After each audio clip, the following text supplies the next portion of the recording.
গল্পের নাম মধুচন্দ্রিমা। গল্পটি লিখেছেন শম্পা চক্রবর্তী। সদ্য বিবাহিতা স্ত্রী মৌমিতাকে নিয়ে 3 দিনের মধুচন্দ্রিমায় পুরীতে চলেছে মৈনাক জগন্নাথ এক্সপ্রেসে করে। বিয়ে যখন একেবারেই ফাইনাল, তখনই অফিসের বন্ধু রজত প্রশ্ন করেছিল, হ্যাঁ রে মৈনাক, বিয়ের পর হানিমুনে কোথায় যাচ্ছিস? মৈনাক বলেছিল পুরীতে। রজত মুচকি হেসে বলে, পুরী? কেন রে, কম খরচাই হবে বলে? মৈনাক উত্তর দিয়েছিল, না রে, সেসবের জন্য নয়। মা বলছে তোরা দুজনে নতুন জীবনে প্রবেশ করতে চলেছিস, জগন্নাথ দেবকে দর্শন করে নতুন জীবনের পথ চলা শুরু করিস, তাই আর কি।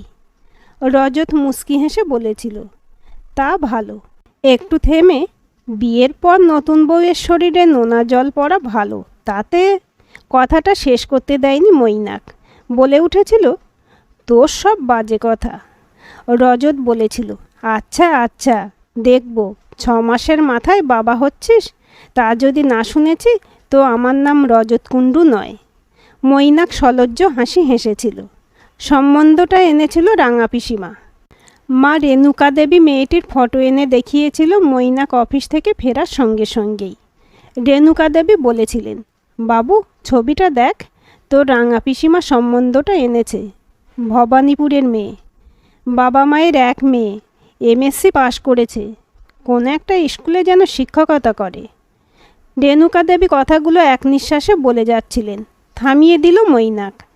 আচ্ছা, টেবিলের ছবিটা রেখে যাও, আমি তো সবে অফিস থেকে এলাম, দেখব, একটু জিরিয়ে নিই।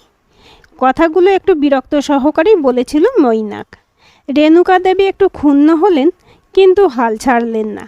10-10টি মেয়েকে তার গুণধর ছেলে বাতিল করেছে। কারো নাক মোচা, কেউ খুব রোগা, কেউ বা কালো, কেউ বা খুব মোটা। কোনো মেয়ের ছবি ছেলেকে পছন্দ করাতে পারেনি। এদিকে ছেলের বয়সও বেড়ে চলেছে, 9 করে 38। অবশ্য সেদিন খুব স্থির বিশ্বাসের সঙ্গেই রেণুকা দেবী মৈনাকের কাছে ছবিটা নিয়ে এসেছিলেন। কারণ ওনার মনে হয়েছিল এই মেয়েটির ছবি দেখে কিছুতেই তার ছেলে পছন্দ না করে থাকতে পারবে না। যথারীতি পছন্দ হয়েও গিয়েছিল মৈনাকের। অবশ্য পছন্দ না করার মতো কিছুরই অভাব ছিল না মৌমিতার মধ্যে। লম্বা তন্নি শ্যামাঙ্গী মৌমিতাকে দেখে পছন্দ না করে থাকতে পারবে এমন সাধ্য কোন পুরুষের? বিয়েও হয়ে গেল দুজনের। আধুনিক পন্থায় বিয়ের আগে অ্যারেঞ্জ ম্যারেজে ছেলে বা মেয়ে নিজেদের নানা রকম সুবিধা অসুবিধাগুলো নিজেদের মধ্যে শেয়ার করে নেয়। তার কিছুই হলো না মৈনাক আর মৌমিতার মধ্যে। এ যেন অনেকটা ওট ছুরি তোর বিয়ে। মৌমিতা যে আলাদাভাবে মৈনাকের সঙ্গে কথা বলতে চায়নি তা ভুল বলা হবে। মৌমিতা বারবার ফোন করে একটা কথাই মৈনাককে বলতে চেয়েছে, আপনাকে কিছু বলার ছিল মৈনাকবাবু, আপনি আমার জন্য একটু সময় বার করুন। কিন্তু মৈনাকে সময় আর বার করা হয়ে ওঠেনি, আর শোনাও হয়ে ওঠেনি একটি মেয়ের পূর্ব ইতিহাস। হয়তো এটাই ছিল মৌমিতার মৈনাকের ভবিতব্য। মৈনাক প্রথমে একথাও ভেবেছে, মেয়েটির কি তাকে পছন্দ নয়? সেজন্যই কি মেয়েটা কিছু বলতে চায় নাকি?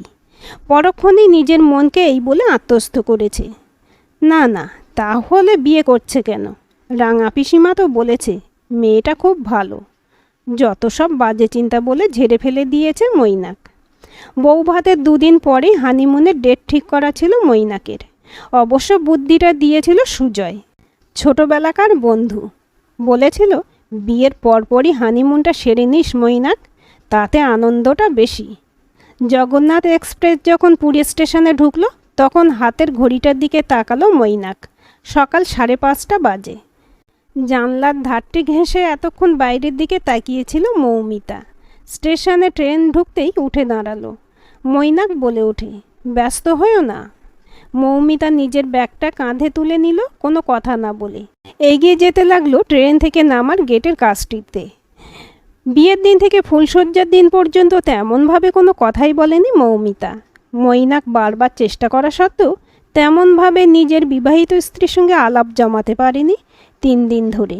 এমনকি ফুলশয্যার রাতেও মৈনাক নিজের অতীত বর্তমান সম্পর্কে অনেক কথা বলে গিয়েছিল, কিন্তু তা শোনার মতো বিন্দুমাত্র আগ্রহ না দেখিয়েছে মৌমিতা।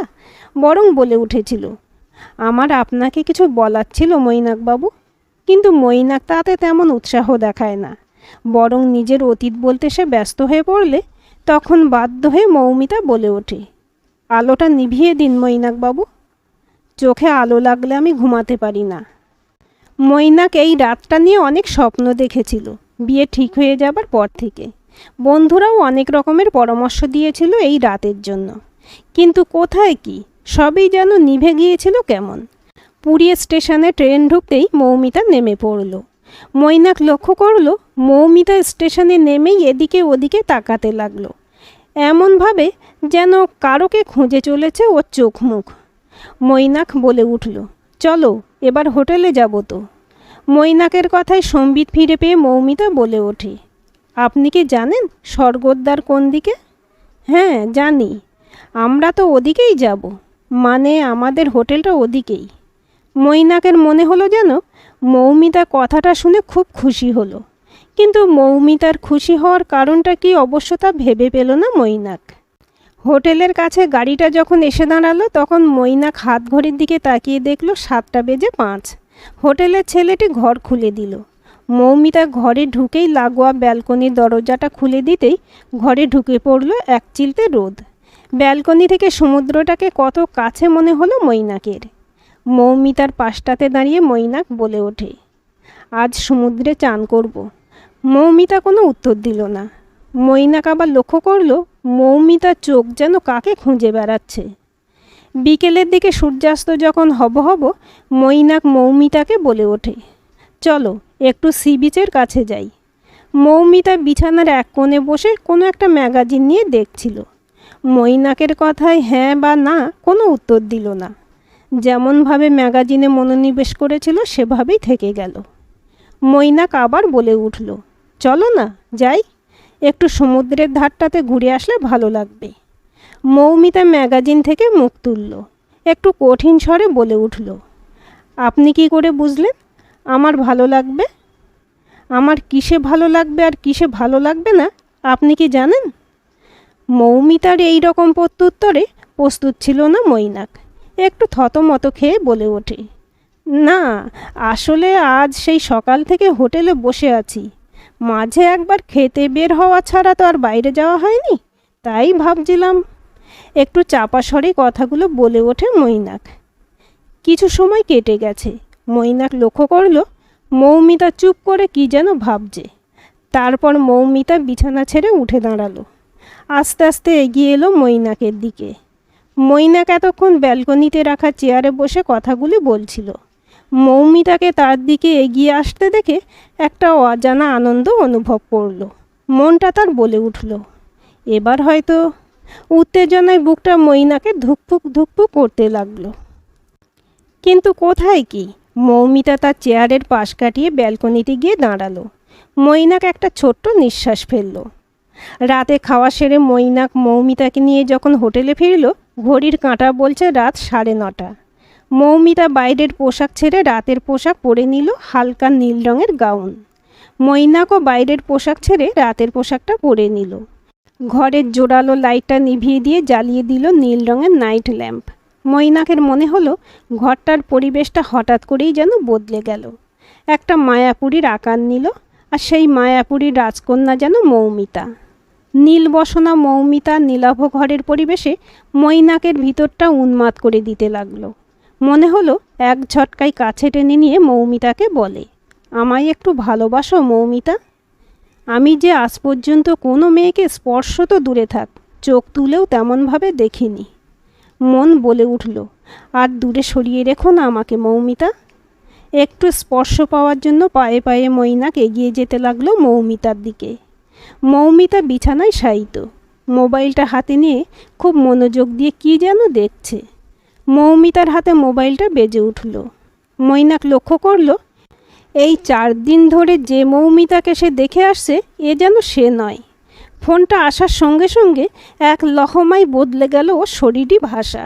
মুখটা ভরে উঠল আনন্দে। এক লাফে বিছানা ছেড়ে মোবাইলটাই কথা বলতে বলতে ব্যালকনিটাতে চলে গেল মৌমিতা। যেতে যেতে দুটো কথার টুকরো ফেলে রেখে গেল মৈনাকের জন্য, আমি একটু কথা বলে আসছি, আপনি শুয়ে পড়ুন। মৈনাক শুতে পারল না। মনে একটা প্রশ্ন তাকে বিচলিত করল। ফোনটা কার এসেছে, যার জন্য মৌমিতার শরীরী ভাষা এক মুহূর্তে বদলে যেতে পারে? কান পেতে শুনবে কে ফোন করলো। নিজের মনকে স্থির রাখতে পারল না। নিজের অজান্তেই পায়ে পায়ে এগিয়ে গেল ব্যালকনিটার সামনে। কান পাতল মৈনাক। মৌমিতা ফোনে বলে ওঠে, তুমি খেয়েছো সোনা? তোমাদের যে আজকে আসার কথা ছিল। কেন? ময়না পিসি তোমাকে নিয়ে আসলো না? আমি সকাল থেকে তোমরা আসবে বলে ব্যালকনি থেকে রাস্তার দিকে তাকিয়ে আছি। আমরা যে ট্রেনে এসেছি সেই ট্রেনেই আমি তোমার আর ময়না পিসির টিকিট কেটেছিলাম। অপর প্রান্তে কে কথা বলছে তার মাথা মুন্ডু কিছুই বুঝতে পারছিল না মৈনাক। যেটুকু আন্দাজ করছিল মৌমিতার কথা থেকে, তাতে মনে হলো কোনো স্বল্পবয়সী কারোর সঙ্গে কথা বলছে। তুই একবার ময়না পিসিকে দে ফোনটা। তোরা কেন আসতে পারলি না আমায় জানতে হবে তো। মৌমিতা কথাগুলো বলে চলে। মৈনাক এবার নিশ্চিন্ত হলো যে অপর প্রান্তে কথা বলছে সে নিতান্তই শিশু। হ্যালো ময়না, তুমি দিশাকে নিয়ে এলে না কেন? তা তুমি আমায় জানাবে তো যে তুমি অসুস্থ। আমি সকাল থেকে তোমাদের আসার অপেক্ষায় রয়েছি। তোমাকে অনেকবার ফোনে চেষ্টা করে গেছি, তোমার ফোনটা সুইচ অফ বলছিল। একটু চাপা অথচ স্পষ্ট স্বরে মৌমিতা বলে ওঠে, তুমি তো বোঝো।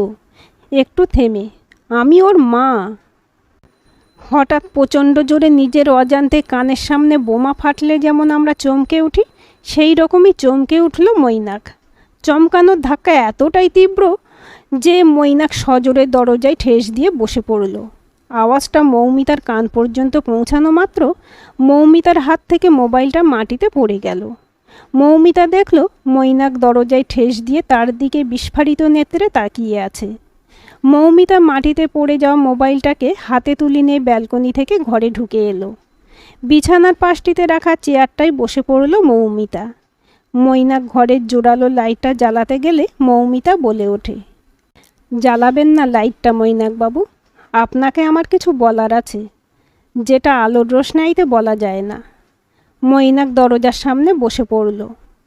আপনি ওখানে বসবেন না, এই বেডটাই এসে বসুন। মৈনাক উঠে দাঁড়ালো, বিছানার ধারটিতে বসল। ছোট একটা নিঃশ্বাস ফেলে মৈনাক বলে ওঠে, বলো মৌমিতা, কি বলবে? আজ আমি সব শুনব। ব্যালকনির দরজা খোলাই রইল। মৌমিতা একটা দীর্ঘশ্বাস ফেলে বলে উঠল, আজ আপনাকে আমি আমার এক অন্ধকার জীবনের গল্প বলবো। যদি ওই গল্প শুনে আপনার আমাকে গ্রহণ করতে অসুবিধা হয় তাতে আমার কষ্ট হবে না, কারণ এই বিয়েটার জন্য আপনি কোনোভাবেই দায়ী নন। আমিই বরঞ্চ আপনার এই অবস্থার জন্য দায়ী। আমি চেষ্টা করলে হয়তো এই বিয়েটা আটকাতে পারতাম, কিন্তু মৈনাক চুপ করে রইল। শুনতে লাগলো মৌমিতার জীবনের এক করুণ ইতিহাস। কোনো এক মন্ত্র বলে ও যেন নির্বাক শ্রোতা। বলতে লাগলো মৌমিতা, আপনি যে কথাটা শুনে অবাক ও হতবাক হয়ে গেছেন তা সত্যি। একটা হালকা শ্বাস নিল মৌমিতা। আমি আজ ফোনে যার সঙ্গে কথা বলছিলাম সে আমার মেয়ে। মৈনাকের বুকের ভেতরটা জ্বলে পুড়ে যেতে লাগলো, কিন্তু চুপ করে রইল। মৌমিতার সঙ্গে তর্ক করার ক্ষমতাটুকু ওর মধ্যে নেই। মৌমিতা বলতে লাগলো, আমি তখন 18-19 বছরের সদ্য যুবতী। মডেলিং ব্যাপারটা খুব ভালো লাগতো, সেটা নিয়ে সবে স্বপ্ন দেখা শুরু করেছি। বিভিন্ন ম্যাগাজিনে মডেলারদের বেশভূষা দেখে খুব আকৃষ্ট হতাম। নিজে স্বপ্ন দেখতাম আমিও একদিন মডেলার হব। একদিন একটি নিউজ পেপারে অ্যাড দেখি যে সেখানে ভালো মডেলার হওয়ার প্রশিক্ষণ দেওয়া হয়। বাড়িতে কারোকে জানালাম না। বিএসসি প্রথম বর্ষের ছাত্রী। চোখে মুখে মডেলার হওয়ার স্বপ্ন নিয়ে হাজির হলাম অ্যাডভার্টাইজমেন্টের দেওয়া ঠিকানায়। ঠিকানাটা ছিল যাদবপুর। ঠিকানা অনুযায়ী একটা গলির ভিতরে একতলা বাড়ির সামনে গিয়ে দাঁড়ালাম। বাড়ির কলিং বেলে চাপ দিতেই দরজা খুলে বেরিয়ে এলেন এক বৃদ্ধা। আমি বললাম, এখানে মডেলিং করার প্রশিক্ষণ দেওয়া হয়? বৃদ্ধা কিছু বললেন না, শুধু আঙুল তুলে একটি ঘর দেখিয়ে দিলেন। আমি পায়ে পায়ে এগিয়ে গেলাম ঘরটির দিকে। সেখানে বসেছিল আমার মতো আবার আমার চেয়ে কিছু বড় মেয়েরা। আমাকে দরজার কাছে দাঁড়িয়ে থাকতে দেখে একজন 40 উত্তীর্ণ সুদর্শন ভদ্রলোক আমার দিকে এগিয়ে এসে বলে ওঠে, হ্যাঁ বলো, তোমার কি দরকার? সৌম্যদর্শন সেই ভদ্রলোককে দেখে আমার সদ্য যৌবনা হৃদয় উতাল পাতাল করে উঠেছিল। আমি নির্বাক হয়ে ভদ্রলোককে দেখছিলাম। ভদ্রলোক পুনরায় প্রশ্ন করলেন, বলো, তোমার কি দরকার? নিউজ পেপারের অ্যাডভার্টাইজমেন্টের ভদ্রলোকের নাম দেওয়া ছিল অনির্বাণ মিত্র। আমি বলে উঠলাম, আপনি কি? ভদ্রলোক কথা শেষ হতে দিলেন না, বললেন, আমি অনির্বাণ মিত্র, নতুন নতুন মেয়েদের প্রশিক্ষণ দিয়ে ভালো মডেল হতে সাহায্য করি। তুমি কি সেই জন্যই এসেছো? আমি বলেছিলাম, আমি মডেল হতে চাই, কিন্তু কিভাবে এগোবো তা জানি না, তাই একটা অ্যাডভার্টাইজমেন্ট দেখে এলাম। সেদিন বুঝিনি অনির্বাণের ওই সুন্দর অনিন্দ চেহারার আড়ালে একটা আস্ত জানোয়ার লুকিয়ে আছে। মৌমিতা একটু চুপ করল। নীলাভ ঘরে শোকের নিস্তব্ধতা নেমে এলো। নিঃশব্দতা কাটিয়ে মৈনাক বলে ওঠে, তারপর? মৌমিতা বলে চলে, এরপর শুরু হলো মাকে লুকিয়ে কলেজ অ্যাবসেন্ট করে আমার মডেল হওয়া স্বপ্ন পূরণের লড়াই। বাবা তখন জামশেদপুরে থাকতেন, তাই মাকে ফাঁকি দেওয়া অনেক সহজ হয়ে গেল। কলেজের নাম করে চলে যেতাম অনির্বাণের কাছে মডেল হওয়ার স্বপ্নকে সাকার দিতে। আস্তে আস্তে নিজের অজান্তেই ভালোবেসে ফেললাম লোকটিকে। তখন আর মডেল হওয়ার স্বপ্ন নয়, অনির্বাণের সঙ্গে কথা বলা, ওকে একটু চোখের দেখা দেখতে যাওয়াই আমার একমাত্র কাজ হয়ে দাঁড়ালো। অনির্বাণও বুঝেছিল হয়তো ওর প্রতি আমার একটা তীব্র আকর্ষণ কাজ করছে। ও যে পোশাকেই আমাকে মডেল হিসেবে দেখতে চাইতো, আমি সেই পোশাকেই ওর সামনে এসে দাঁড়াতাম, কোনো কুণ্ঠা ছাড়াই। কারণ আমি ওকে ভালোবেসে ফেলেছিলাম, ওর সম্পর্কে কিছু না জেনেই। আবার থামল মৌমিতা। পুনরায় শোকের নিস্তব্ধতা। বাইরে সমুদ্রের জলোচ্ছ্বাসের শব্দ ঘরের নীরবতাকে বিদীর্ণ করে দিচ্ছে। মৌমিতা আবার বলতে শুরু করলো, আমি নিজের শরীর মন সব দিয়েই দুষ্ট দানবটাকে ভালোবেসেছিলাম মৈনাকবাবু। একটু উত্তেজিত হয়ে পড়ল মৌমিতা। তখনও যে বুঝতে পারিনি। একটু থামল মৌমিতা। মৈনাক উঠে গিয়ে এক গ্লাস জল এগিয়ে দিল মৌমিতার দিকে। ঢকঢক করে পুরো জলটা খেয়ে গ্লাসটা এগিয়ে দিল মৈনাকের দিকে। মৈনাক গ্লাসটা রেখে পুনরায় এসে বসল বিছানার প্রান্তে। পূবের আকাশ থেকে স্নিগ্ধ চাঁদের আলো এসে পড়ছে মৈনাক আর মৌমিতার মধুচন্দ্রিমার ঘরটিতে। প্রথম সন্ধ্যের দৃষ্টিতে পড়লাম মায়ের কাছে। মা বললেন, তুই 3 মাস যাবৎ কলেজে যাচ্ছিস না শুনলাম। ভয়ে বুকটা কেঁপে উঠল। কে জানালো মাকে? কী রে, উত্তর দিচ্ছিস না? আমায় আবার মা প্রশ্ন করলেন, তোমায় কে বলল? মা বললেন, তোর কলেজের প্রিন্সিপাল ফোন করেছিলেন, বললেন মেধাবী স্টুডেন্ট হয়েও মৌমিতা কি করে কলেজে 3 মাস অ্যাবসেন্ট থাকে। ও কি অসুস্থ? সামনেই ওদের এক্সাম, ওকে আমার সঙ্গে দেখা করতে বলবেন। আমি মনে মনে চিন্তা করলাম, ব্যাপারটা অনেক দূর চলে গেছে। এবার মাকে সব জানাতে হবে যে আমার শরীরের ভিতরে আর একটা আত্মা জন্ম নিয়েছে। কিন্তু সেদিন কিছু বলতে পারিনি। একটা ভয় কাজ করছিল মনে। প্রথমটা বুঝতে পারিনি, অবশ্য বোঝার মতো তেমন বয়স তখনও হয়নি। কলেজেরই একজন সহপাঠী, যাকে আমি খুব বিশ্বাস করতাম, নন্দা, ওকেই বলেছিলাম নিজের শরীরের সমস্যার কথা। ওই নিয়ে গিয়েছিল ওর চেনা জানা একজন ডাক্তারের কাছে। তিনিই পরীক্ষা করে বলেন আমি প্রেগনেন্ট। ছুটে গিয়েছিলাম এক দুপুরে অনির্বাণের কাছে রিপোর্টটা হাতে নিয়ে। ভেবেছিলাম যার কাছে নিজের শরীর মন উৎসর্গ করেছি তাকেই প্রথম জানাবো আমাদের ভালোবাসার চিহ্নের কথা, যাকে আমি বহন করছি। হয়তো কত আনন্দ পাবে, আমায় জড়িয়ে চুম্বনে চুম্বনে ভরিয়ে দেবে আমার সর্বাঙ্গ।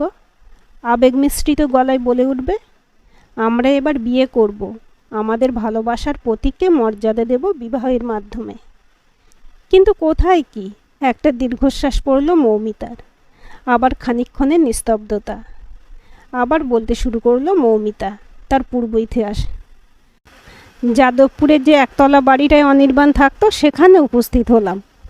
দরজার বেলে চাপ দিতেই সেই বৃদ্ধা মহিলা দরজা খুললেন।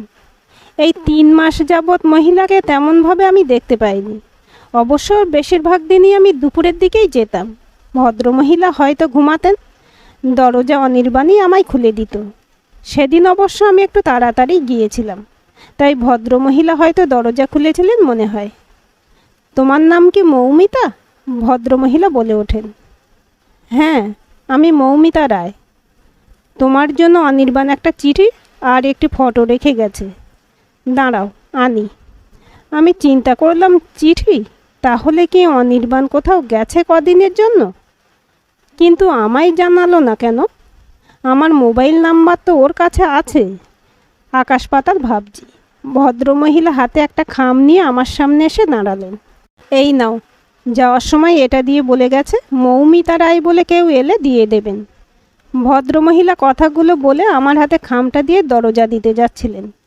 আমি বলে উঠলাম, কিন্তু উনি কোথায় গেছেন? কবে আসবেন? তা কি কিছু বলে গেছেন? ভদ্রমহিলা একটু ব্যঙ্গের সুরে বলেছিলেন, এসব লোকের আবার স্থিরতা আছে নাকি? আজ এখানে তো কাল সেখানে। তার মানে আমার মুখ দিয়ে একটা আত্মচিৎকার বেরিয়ে এসেছিল সেই মুহূর্তে। ভদ্রমহিলা সেই মুহূর্তে আমায় দেখে কিছু আন্দাজ করেছিলেন বোধ করি। বলে ওঠেন, ও তো চলে গেছে, আর ফিরবে না তো। কয়েক মাসের জন্য তো ঘর ভাড়া নিয়েছিল। তা তোমায় বলেনি? কোথায় দিল্লি না কানপুর ওর পরিবার থাকে, সেখানে চলে গেছে। যা কিছু ছিল সব নিয়ে গেছে। কি না কি এখানে মডেলিং নাকি শেখাতো, তাই এখানে ঠিকমতো ছাত্রী পাচ্ছে না, তাই দেশে ফিরে গেল।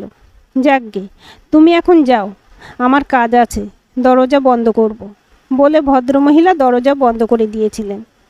কাঁপা কাঁপা পায়ে সেদিন ভবানীপুরের বাড়িতে ফিরে এসেছিলাম। মা আমার শুকনো মুখ দেখে বলে উঠেছিল, কি হয়েছে তোর, এত শুকনো দেখাচ্ছে কেন? মায়ের প্রশ্নের উত্তর দিতে পারিনি। কী বা দিতাম। নিজের ঘরে ঢুকে দরজাটা দিয়ে দিলাম। সন্তর্পণে খাম থেকে বের করলাম একটি দুভাঁজ করা কাগজ, আর তার সঙ্গে একটি ফ্যামিলি ফটো। ফটোটা একজন মহিলা আর দুজন শিশুসহ অনির্বাণ নিজে। আস্তে আস্তে ভাঁজ করা কাগজটা খুলে ফেলেছিলাম। তাতে লেখা কয়েকটি কথা, যা আমার জীবনকে এক মুহূর্তে বদলে দিয়েছিল। মৌমিতা, আমি চলে যাচ্ছি। অনেক দিন তোমার সঙ্গ আমায় সুখ দিয়েছে। আশা করি তুমিও আনন্দ পেয়েছো। আর এটাই তো তোমাদের আনন্দ করার বয়স। ভালো থেকো। আর একটা কথা, আমার জন্য যদি তোমার কোনো শারীরিক সমস্যা হয় তবে তা তুলে ফেলে দিও, কোনো দ্বিধা ছাড়াই। পুনশ্চ আমার স্ত্রী ও বাচ্চাদের একটা ছবি রেখে গেলাম। আর তো দেখা হবে না, তাই। অনির্বাণ মিত্র। এক ধাক্কায় আমার সব স্বপ্ন ভেঙে চুরমার হয়ে গিয়েছিল। ছিঁড়ে টুকরো টুকরো করে দিয়েছিলাম ওই দুই ভাঁজ করা চিঠিটাকে। কেঁদে ভাসিয়েছিলাম নিজের ভালোবাসার এই পরিণতি দেখে। এমন একজনকে ভালোবেসে নিজের সব কিছু উৎসর্গ করলাম, যে আমায় উপহার দিল এত বড় প্রবঞ্চনা। মিথ্যে প্রতিশ্রুতিতে আবদ্ধ করে আমায় নিয়ে মজা লুটেছে দিনের পর দিন।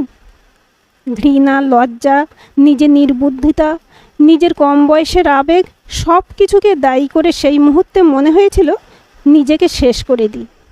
কিন্তু পারিনি। নিজের মধ্যে বেড়ে ওঠা সত্তাটার জন্য। একটা বড় শ্বাস নিল মৌমিতা। মৈনাক বলে ওঠে, ফোনে বা অন্য যে কোনোভাবে খোঁজার চেষ্টা করনি? ক্রমশ চাঁদের আলো ব্যালকনিটা থেকে সরে যাচ্ছে। চাঁদ এখন মধ্য গগনে। করেছিলাম, কিন্তু সব মিথ্যা। যে ফোন নাম্বারটা দিয়েছিল আমায়, তা প্রথম দিকে ভ্যালিড ছিল। ও কলকাতা ছেড়ে চলে যাবার পর ইনভ্যালিড হয়ে যায়। মায়ের চোখকে ফাঁকি দিতে পারলাম না। কলেজে দীর্ঘদিন অ্যাবসেন্ট, তার উপর আমার শরীরের নানা সিমটমই আমার মায়ের কাছে আমার মাতৃত্বের প্রকাশ ঘটিয়ে দিল। সব জানার পর বাবা আমাকে আর মাকে নিয়ে জামশেদপুরে নিয়ে চলে যান, সমগ্র লোকচক্ষুর আড়াল করতে। কারণ বাবার মা চাননি এই ব্যাপারটা লোক জানাজানি হোক। সেখানেই সব আত্মীয় পরিজনদের অজান্তে আমার মেয়ে জন্মালো। নাম দিলাম দিশা। মৈনাক বলল, তারপর? বাবা মা কেউ চাইলেন না আমার পরিচয়ে ও বড় হোক। মেনে নিলাম। তাছাড়া আমার আর কিছু করারও ছিল না। কাকতালীয়ভাবে ময়না নামে একটি বিধবা মহিলাকে মা কোথা থেকে জোগাড় করে ফেললেন, যার হাতে তুলে দেওয়া হলো আমার দিশাকে। তাকেই বলা হলো ওই শিশুটিকে মায়ের পরিচয় দিয়ে বড় করতে। তার পরিবর্তে তাকে দেওয়া হবে মোটা টাকা। শিশুটি তাকেই মা বলে ডাকবে। তাও চুপ করে রইলাম। মনে মনে ঠিক করলাম, যতদিন না নিজের পায়ে দাঁড়াতে পারছি এই রকমই চলুক। দিশা তো আমার চোখের সামনেই থাকবে। আর এই আশায় আশায় রইলাম, একদিন না একদিন ও আমায় মা বলবে। শুরু করলাম নিজেকে তৈরি করতে। তৈরিও করলাম। বিএসসিতে ভালো রেজাল্ট করে এমএসসি করলাম। আর বাবা মার আড়ালে দিশাকে শেখাতে লাগলাম আমায় মা বলে ডাকতে। একটা স্কুলে শিক্ষকতার কাজটাও পেয়ে গেলাম। এখন আমার দিশা জানে যে আমি ওর মা। ওর এখন 8 বছর বয়স। সগর্বে বলে ওঠে মৌমিতা। আপনার রাঙা পিসিমা যখন এই বিয়ের সম্বন্ধটা নিয়ে আসেন, তখন আমি বাবার আমাকে বিয়ে দেওয়ার সিদ্ধান্তে তীব্র বিরোধিতা করেছি। কিন্তু বৃদ্ধ পিতার একটাই অনুরোধ, আমাকে সংসারী করে যাওয়া। বাবার মায়ের আমার আর আমার মেয়ের উপর চাপিয়ে দেওয়া প্রত্যেকটা সিদ্ধান্তকে একসময় মেনে নিতে বাধ্য হয়েছি, কিন্তু আমাকে বিয়ে দেওয়ার সিদ্ধান্তকে আমি মানতে পারিনি। কিন্তু বৃদ্ধ পিতা অনড়। তখন চিন্তা করলাম আপনাকে সব জানাবো। ছুটে গেলাম আপনার অফিসে। আপনি সেদিন অফিসে যাননি। জানালেন আপনার একজন কলিগ। মনে পড়ে গেল মৈনাকের। সুব্রত ওকে বলেছিল কোনো একদিন অফিসে যাওয়ার সঙ্গে সঙ্গে, মৈনাক, একজন ভদ্রমহিলা তোকে খুঁজছিল কালকে। মৈনাক তেমন গুরুত্ব দেয়নি, মনে করেছিল পরে আবার আসবে। অনেক মহিলাই তো ব্যাংকের কাজে পরামর্শ নিতে আসে, সেই রকমই কেউ হবে ভেবেছিল মৈনাক। আমি বলেছিলাম আপনাকে সব জানাতে। বাবাও রাজি হলেন। বললেন, বলো তোমার সব পূর্ব ইতিহাস। আপনাকে বারবার ফোন করেছি, আপনি ফোন ধরেননি, কিন্তু কেন জানি না। যখন ফোন ধরলেন তখন আপনাকে বলেছিলাম আমার জন্য একটু সময় বার করুন, তাও করেননি। বিশ্বাস করুন, আমি আপনাকে কথাগুলো বলতে পারল না মৌমিতা। গলাটা বুঝে এলো চাপা কান্নায়। একটু থামলো মৌমিতা। চেয়ার ছেড়ে উঠে দাঁড়ালো মৌমিতা। আস্তে আস্তে ব্যালকনির দিকে এগিয়ে গেল। ব্যালকনিতে একটা কোণ ঘেঁষে দাঁড়ালো মৌমিতা। পূবের আকাশ লাল হয়ে গেছে, সূর্য ওঠার সময়। মৈনাক ধীরে ধীরে মৌমিতার পাশটাতে গিয়ে দাঁড়ালো। কাঁদছে মৌমিতা। দু চোখের কোণ দিয়ে বয়ে আসছে বাড়িধারা। মৈনাক মৌমিতার কাঁধে একটা হাত রাখল। মৌমিতা কেঁদে চলেছে একইভাবে। মৈনাক মৌমিতাকে নিজের বুকে টেনে নিল। আবেগ জড়ানো গলায় মৈনাক বলে ওঠে, তুমি আমায় কোনো ঠকাওনি মৌমিতা। একটু থেমে নিজের ওষ্ঠ মৌমিতার কপালের কাছে এনে মৌমিতার কপালে নিজের ওষ্ঠ থেকে এঁকে দিল সিক্ত চুম্বন। আরও নিবিড় করে নিজের বুকের মাঝে মৌমিতাকে চেপে ধরে বলে ওঠে মৈনাক, কাল আমরা কলকাতায় ফিরে যাব। 2 দিন বাদে আবার আসব, আমাদের মেয়েকে সঙ্গে নিয়ে। সিক্ত চোখে মৌমিতা মৈনাকের দিকে তাকালো অবাক দৃষ্টিতে। মুখ দিয়ে অস্পুষ্ট একটাই শব্দ বের হয়ে এলো, মৈনাক বাবু। মৈনাক মাথা নাড়ল, তারপর নিজে তর্জনী ঠেকালো মৌমিতার সিক্ত ওষ্ঠে। বলে উঠল, মৈনাক বাবু নয়, শুধু মৈনাক, তোমার মৈনাক আর দিশার পিতা। আজকের গল্পটি কেমন লাগলো কমেন্ট করে জানাবেন। ভালো লাগলে লাইক, শেয়ার এবং হাইপ করবেন। আর চ্যানেলটি সাবস্ক্রাইব করে বেল আইকনটি ক্লিক করে রাখতে ভুলবেন না।